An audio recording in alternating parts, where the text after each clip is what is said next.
Hey, can you hear me? I can't hear you. Hold on. Give me a thumbs up if you can hear me. Okay. Well, I'm just going to start then since time's going. Is that okay? Give me a thumbs up if we can get going.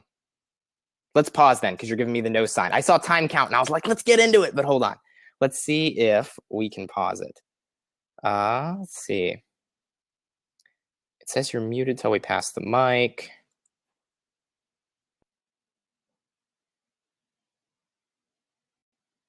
I still can't hear you. Should I try passing the mic? Give me a thumbs up and see. We can maybe see what that does. Okay, we're going to try that, and then hopefully we can reset the counters.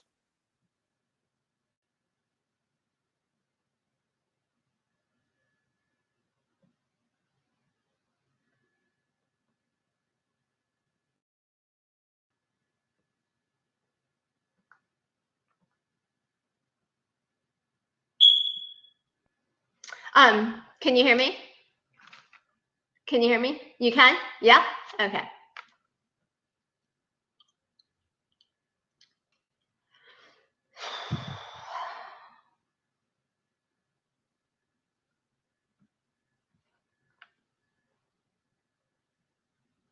It says that we're not broadcasting yet. So I'm trying to start the debate, but it's not starting.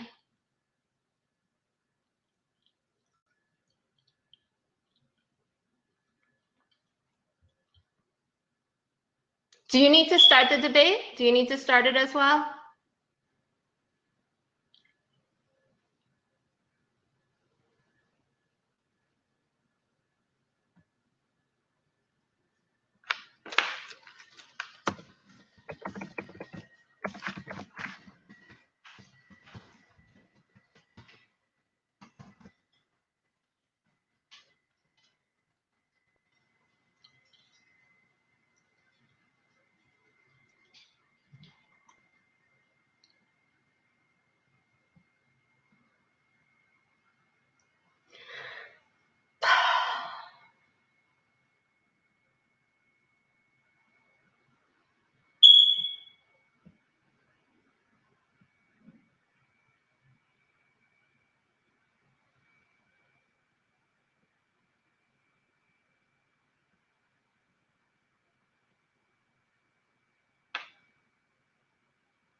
Oops.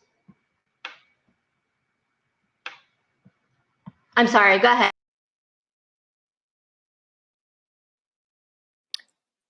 Hey, this is a question I have for the moderator.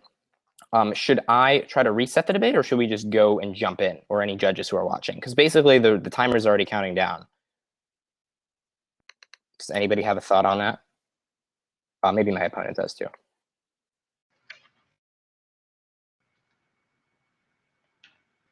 Do you want to pass the mic?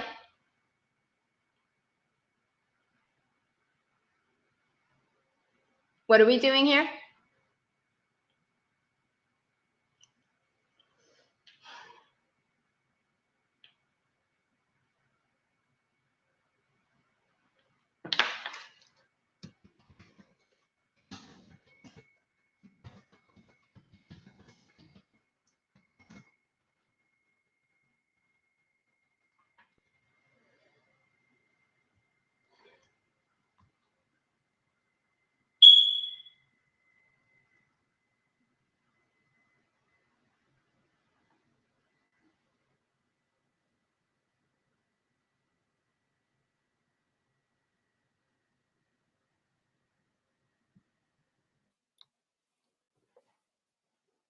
Okay, I'm going to go ahead and start, and then we'll figure out the time issue later. So thanks, everyone, for being here.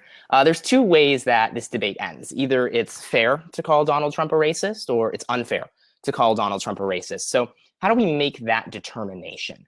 Well, the accusation of racism is a severe accusation, and severe accusations require and demand a large amount of evidence in order to actually back them up. It's unfair to call anybody a racist without direct evidence of actual racism. So that's the standard for this debate, and my first observation about the topic. My second observation is innocent until proven guilty. That's a fundamental standard of our judicial system, and it applies here as well. For instance, if I was to call my opponent a racist, my opponent would probably say, that's unfair. It would be wrong for me to respond, well, why don't you prove you're not a racist? Why don't you prove that that's unfair? That would be assuming guilt and then asking my opponent to prove a negative, which is wrong ethically and it's wrong logically. It's the same for my side of the debate. It's actually not my burden to prove that it's unfair to describe Trump as racist. The burden actually rests on my opponent, who has to show that it is just and it is fair to do so. And to do that, my opponent has to show direct evidence of actual racism. She'll be unable to do that for a few reasons. The first reason is that Trump has denounced racism. If we take a look at some of the comments Trump made after the Charlottesville incident, we see him denounce racism in the strongest possible terms. He said, quote, "Racism is evil, and those who cause violence in its name are criminals and thugs, including the KKK, neo-Nazis, white supremacists, and other hate groups that are repugnant to everything we hold dear as Americans," end quote.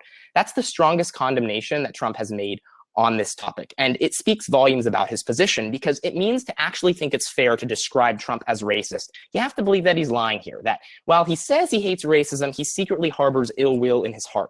And there's really no direct evidence that actually can prove that position. My second argument here, though, is that ignorance is not racism. Look, Trump says a lot of dumb things. He says a lot of silly things that we all laugh at. But there's a difference between that and actually racist statements. We should save the term racist for people who actually are. You see, you don't see people like the David Dukes of the world and the KKK coming out and saying racism is evil, the KKK is evil. They don't say those things because they don't believe them. They actually believe that what they're doing is good. And those are the people who should be branded as a racist, because they actually are. When you claim that anybody is a racist just because they say things you don't like or have questionable ideas sometimes, then you actually dilute the term so it doesn't have any meaning anymore, so it's really dangerous to general civilization. See, it's my opponent's burden to show direct evidence of actual racism, and that's the question I'm going to end with. What is the direct evidence that actually justifies your position?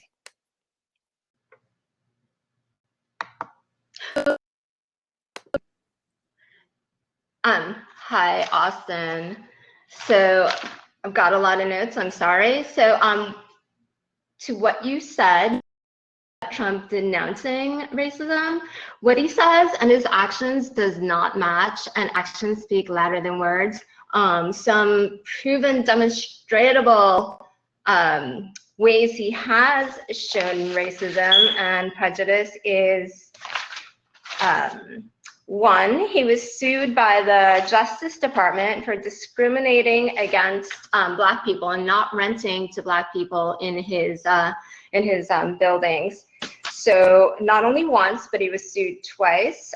He settled 2 years after the first suit, promising not to discriminate against Black people or any other minority for the applications for his apartments, but he did do it again, and he was sued again by the Justice Department. Though he does like to deny what he, after the fact, after his actions and his words, he will go back and deny and say he didn't say any of those things. But I've got an instance here where Steve Bannon, where one of his colleagues had said,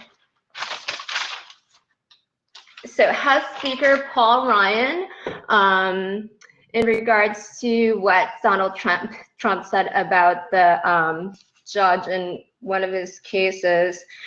House Speaker Paul Ryan said, claiming a person can't do their job because of their race is sort of like the textbook definition of a racist comment. And I'm quoted him as best as I could. So even somebody else is calling him out and telling him he's, directly making racist comments. So other than the discriminating against Blacks as far as renting his apartments, he has employed lots of people, including Black people, in his casinos. But there was a book written that said that he repeatedly disparaged and said racist comments about Black people. So he said that they were lazy and it's a trait that they can't help it. He said his accountants that count the money at his casinos, that he couldn't stand the fact that they did, and that those that Awesome. Let me talk about some of the points you made. You talked about how Donald Trump has been sued, and particularly his company has been sued for racism. My first response is that lots of companies are sued. Let's take a look at some of the companies that have been sued for racial discrimination. BMW, Louis Vuitton, UPS, General Electric, Walmart, Coca-Cola. All of these companies have been sued. Coca-Cola paid $192 million in a settlement. BMW paid $1.6 million. Now, that's some interesting facts. Are you going to call the presidents of BMW, Coca-Cola, Walmart, General Electric, and UPS racist? Probably not. Just because a suit exists and a suit is settled or lost or won doesn't really define somebody's intentions as an actual racist person. If you're going to make that argument, you're going to have to be consistent with that argument and say that the presidents of these other companies are just as racist as you think Donald Trump is. You also made the argument about Paul Ryan's comments about Trump. I think you're referring to the Mexican judge. Response to that is Paul Ryan wouldn't call Trump a racist. I'm pretty sure if you go up and call Paul Ryan and say, do you think Trump's a racist? He's going to pretty emphatically say no. My second response, though, is ignorance is not racism. Look, Trump says silly statements, and he's a little bit oblivious. He's not a traditional political candidate by any means. And he probably says things that maybe people who are judging this debate round disagree with. But there's a big difference between that level of obliviousness than actually being a racist. In fact, there's people who I know who've probably made jokes that are a little bit off color that I dislike a lot. I wouldn't call those people racists. That's a strong term, and you need direct evidence of actual racism in order to justify the position that you're holding. You also talked about this book that was written about Trump in a casino. My first response, this is a long time ago. You didn't really provide any quotes of what Donald Trump is saying other than he said negative things about Black people once, and you're saying that secondhand. And my second response, though, is a contradiction. You said how we should judge this debate round is not about words, but it's about actions. But then most of your applications are just talking about dumb things that Donald Trump has said. So which is it? Are we looking at words or actions? If we are looking at words, then we have to look at the most specific words he's made. See, all of these examples that you bring up, they all have multiple reasonable interpretations. And they have reasonable interpretations that don't point to racism, but just point to Trump saying something dumb or Trump not really meaning that, but saying things in an off way. That's not the same as racism. And when there are multiple reasonable interpretations of a statement like this, we should interpret the intent behind the statement based upon the crystal clear things that Donald Trump has said about racism, including, quote, racism is evil, and he denounced the Ku Klux Klan, neo-Nazis as hate groups that are repugnant to everything we hold dear as Americans. I think those statements are a lot clearer than the ones that you're referring to. So I think that's an important point. I'd like to ask you this question. What is the direct evidence of actual racism that you can see? So I'm just going to say, you said, what are the actions he took? A lawsuit is an action. It's actionable. That's why they call it actionable. So that is one provable, action that he is racist. He discriminated against Black applicants. He did not want to rent to them. He lied to them and said that apartments were not available. So that's a basic need that people have, is to have a roof over their head and to be housed. And he's denying, a wide range of people just based on the color of their skin. Also, so the book that was written about what he said about his employees, it was a book that was written in 1991 by John O'Donnell. And it doesn't matter how far past that this had happened, because there's nothing that shows that he has changed his mind on his views, on his racist views. So it is fair to call him a racist, and it's I think the American people's civic duty, so that they understand what's going on, because he has repeatedly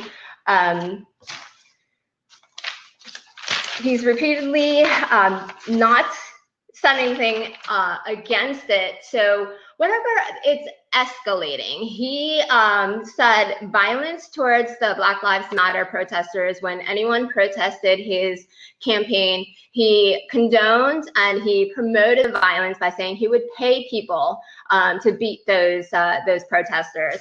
And so that has escalated to, the pro-white rally that happened, and people died. So why wouldn't, if he condones it little steps, and it's getting worse and worse. It's escalating. People are dying. And then we got that to, you know, with all the hate that's going on, that he's not trying to stop it. It's he's feeding into it. Then we have what happened in Las Vegas. So, and his actions, I'm going to say, how much time do I have? There are a few other points that I'm going to go into. I don't have that much time, so I'll wait. Hopefully I'll have another turn to do this. So, so you asked about what provable actions have taken place that showed he's a racist.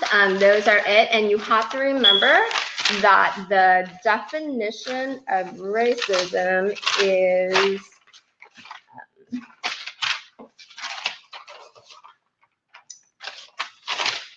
I might have to get back to that one too. I wanted to give you the Merriam-Webster definition of racist, which right now looks like I won't have time to do. So it's going to be back over to you, Austin. Awesome. Let's address a couple of points you made. I want to point out the standard that I brought up for this round, which is that in order to prove that it's just to describe someone as racist, you have to have direct evidence of actual racism. And even if you agree with everything my opponent said, she hasn't actually shown direct evidence of actual racism. Let's talk about some of the things she said. First, she said lawsuit is an action. My response is yes, it is an action, and it's an action that's been taken by hundreds of other companies. But she didn't really respond to my other point, which is that BMW had to pay out $1.6 million, Coca-Cola paid out $192 million, Walmart, General Electric, UPS, and Louis Vuitton were all sued for the same type of practices. Yet I don't think anyone would call the presidents or leaders in all of those companies racist, because the lawsuits are directed at his company. Now, you can talk about anecdotal stories from 30 years ago about what Trump said when he said some vague statements. But again, yes, Donald Trump might say some silly things. He might say some things that you're oblivious to. That's not direct evidence of actual racism that justifies putting him in the same category that you would put David Duke or the KKK.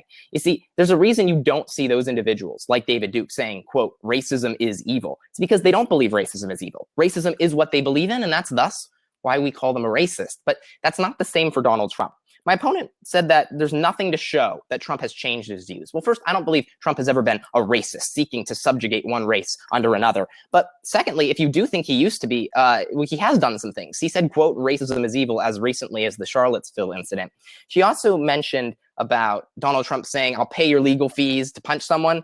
My response is, that's not about race. It's a dumb comment that Trump made about protesters showing up to stop his events who were trying to cause disruptions. There's no one who would really legitimately argue that was about race. He didn't say, oh, go punch black people or something silly like that. So she also brought up the issue of Las Vegas. Again, it's not about race. It's about gun controls in the topics right now, but nothing related to race. And she also mentioned the Charlottesville incident. But in the Charlottesville incident, that's when he comes out in his strongest possible terms condemning racism. So if we actually look at what my opponent's burden is to demonstrate, she has to demonstrate direct evidence of actual racism. And she's also contradicted herself, and she hasn't really responded to this. She said we shouldn't look at words, we should just look at actions, but she only brought up a single application of an actual action. And that action was lawsuits, which happened to hundreds of other companies. Here's the problem with labeling the president of the United States racist. It's not an actual argument. It's a character attack. And if someone's actually a racist, that's a good thing. You're saying you're a racist, that's evil, and we're not going to listen to you. But when you divide the entire country, not on lines of ideas, principles, or policies, but on just lines of race because you want to describe the president as a racist, that's dangerous to the social fabric of what makes debate and argumentation and politics something that works. So that's the biggest danger that comes from a society that, oh, it's fair to call the president a racist, even when we really don't have any clear. So I'm going to say again, let me start with the definition of a racist or racism defined by as Merriam-Webster. It is a person who shows or feels discrimination or prejudice against people of other races or who believes they are superior. That is what's going on. He believes he's showing prejudice against minorities with what he said against the Mexican judge, with again not renting to people of color. And though those other companies might have been sued, they are not in front of the camera, in front of the American people, you know, set as an example for the American people to see. And so the people that are white supremacists that he directly has contact with is, let's see, he's got Steve Bannon. He chose Steve Bannon as his chief strategist, which everyone knows of his ties to the alt-white racist thing. And so also he nominated Jeff Sessions for something which he did not go through because because it was known that he had said made racially insensitive comments. And if someone's nomination doesn't go through just because they made comments, even though that is the definition of a racist, I can't imagine when someone that would deny housing, that would, and I'm going to bring up two other points, which is that that prejudice is an injury or damage resulting from the judgment or action of another, and its detriment to one's legal rights or claims. I should have read that before, but my point of that is that with what happens with the NFL, the football players, that he came out and denounced that person for protesting what he thinks about you know, our society right now and our culture of hate and racism, and he called him names. He was disparaging, he was bullying, he was meant to injure this person, saying that he should be fired. And also So you might think that Donald Trump is disparaging or bullying, but that's really not what this debate is about. This debate is about racism, which is a severe accusation and requires a level of evidence that I don't think you've actually been able to demonstrate. You mentioned that Donald Trump's in front of the camera. My response first is that so are the CEOs of all those corporations who are sued. They're also in the limelight. My second response, though, is that it doesn't matter. Why is the standard for racism matter dependent upon how famous someone is? No, truth is the standard. If someone's a racist, then they deserve to be called a racist. If somebody isn't a racist, then they don't deserve to be called a racist. So whether or not someone's in the limelight should have no effect on the standards that we impose as a civil society. In fact, it's dangerous to say that we should change our standards for an individual based upon how much in the limelight they are, because then truth goes out the window and all we care about are political points going back and forth. Truth has to be the standard, because otherwise we can't have any form of debate and we can't have any form of ethical considerations when we talk about these issues. You also talked about Steve Bannon. My response is Steve Bannon's part of the alt-right. I'd hesitate to say that Steve Bannon is a racist unless you can show me direct evidence of actual racism. But again, this debate isn't about Steve Bannon. It's about Donald Trump. You also talked about Jeff Sessions. You said he didn't go through. I don't know if you're correct there. He's the Attorney General now.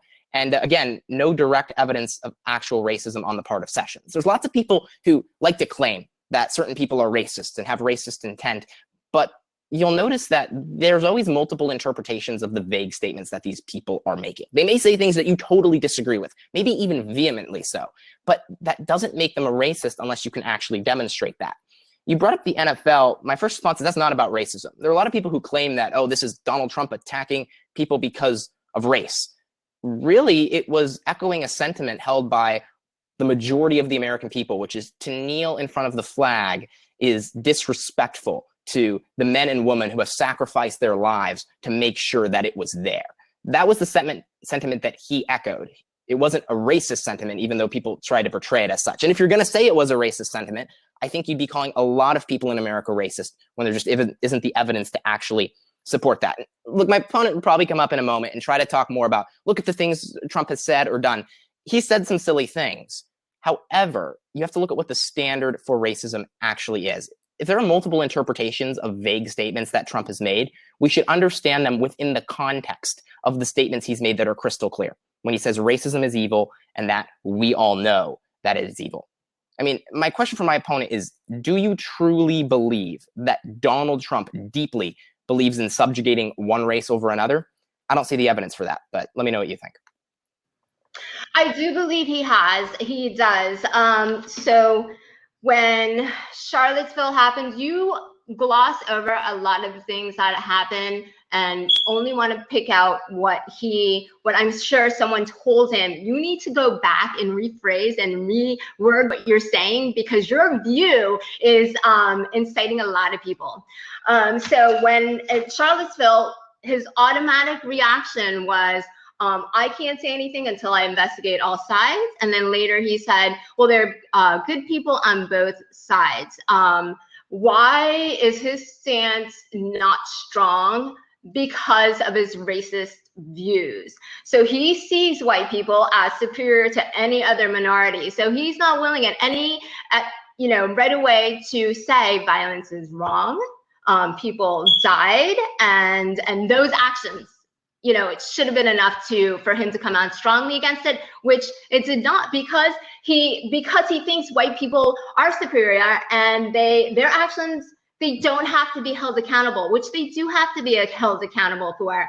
So he wants the football player to be held accountable for kneeling during the national anthem, and it is about race, because that person is protesting what's going on with racism in America. And it got hijacked by people that are saying that it's disrespectful to the flag, and it's disrespectful to the soldiers that fought for this country, and that is not related. The soldiers that fought for this country did it for ideals. They didn't do it for an inanimate object, and a lot of vets are coming out and saying so. That that has actually angered and brought more people into this, because it's not about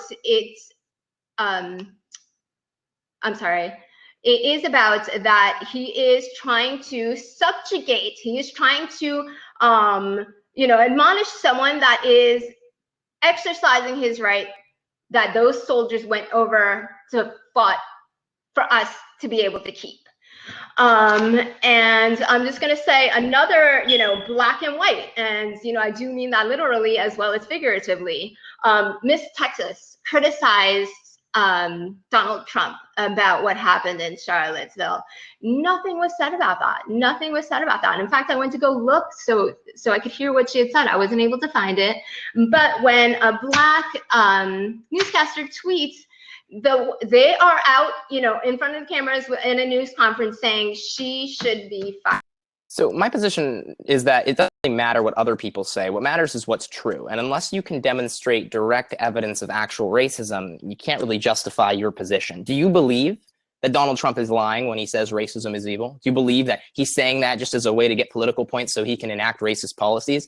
That's the position you're defending, but it's the position that doesn't really have enough evidence to justify it. You talked more about the NFL and said this is a racial issue. Well, the reason that Colin Kaepernick was kneeling was about race, but the reason Trump denounced him wasn't because he was being a racist. He denounced him because Colin Kaepernick was kneeling for the national anthem, which is something that a vast majority of Americans, when polled, say they disagree with. So that's why. And after this whole incident blew up, a whole bunch of white people also kneeled. And Donald Trump continued to condemn them. Is he now racist against white people and black people? What is the answer? See, the problem is what you're doing is you're attributing racist motives to things that you just disagree with politically. You might disagree with Trump's actions in regard to the Colin Kaepernick case. A lot of the judges here might disagree with that as well, but you can't attribute racist motives to an individual unless there's direct evidence of actual racism.